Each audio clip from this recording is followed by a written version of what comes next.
Obufuuzi agarukwegaitira mu kigombe cyabo ekya Kitwamba Orphanage Foundation mu district ya Rubirizi izoba lya nyuma abazyo bahirwa obuyambi okuruga mu kigombe ekya Angela Stress Ministries okuruga omwihanga lya America.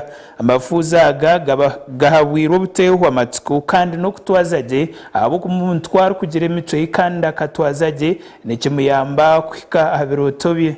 Ibintu biza bwanyuma yo kumara ubwire burengwa aba district ya Rubirizi bategereze Apostle Angela Stray ku rugo mu ihanga rya America na no kugira iteraniro Goma ahaca cya Katera Town Playground ku marebero bishatu. That's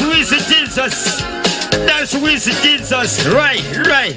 Kandi kwasira mu district teji atanditse no kutayira Kitwamba Orphanage Foundation amwe bakureberaga amafuuzi kandi yabahebye kujwara hamwe n'ebyo kurya na n'ebindi bindi. They're the church of today, and the Bible says, "Suffer not a little child to come unto me, for such is the kingdom of God." And so when we give to these children, we are giving back to our God.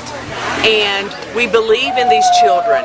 We believe that they have a future and that they have a hope. And if we can bring them help, then we can bring them hope. Ashabira abantu biteho amatsiko nkekanisa yanyenchakare. Inyorambo yanushemererwe munonga kandi insima ho ruhanga urukutuhereza obuyambi nkobo okurabira mu bantu nkaba buwareba hano so nekintu cyamani munonga ntura nsima ho ruhanga kandi tushemererwa munonga kurebeka abantu nk'abani barwo munsi za heru bija habwitu. Abanyuma muhanda bagorekera umucishayi Katera Town Playground aya bakora mu kiterane ki basimire government ya Uganda hamwe na President Museveni kutaho bwabe bokuramira hanga umudini zone. Wihange Museveni abokuba atfire edembe yo kuramira hanga hati yani mureba amahegari yaha amira abo polisi erinzire abantu barahanga. I appreciate the freedom that your president gives you to worship the King of Kings and Lord of Lords.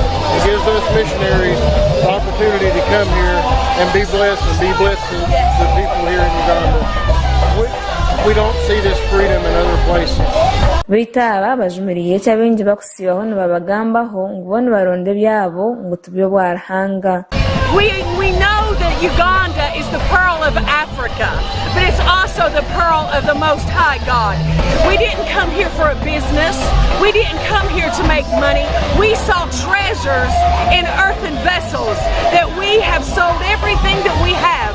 We give everything that we have.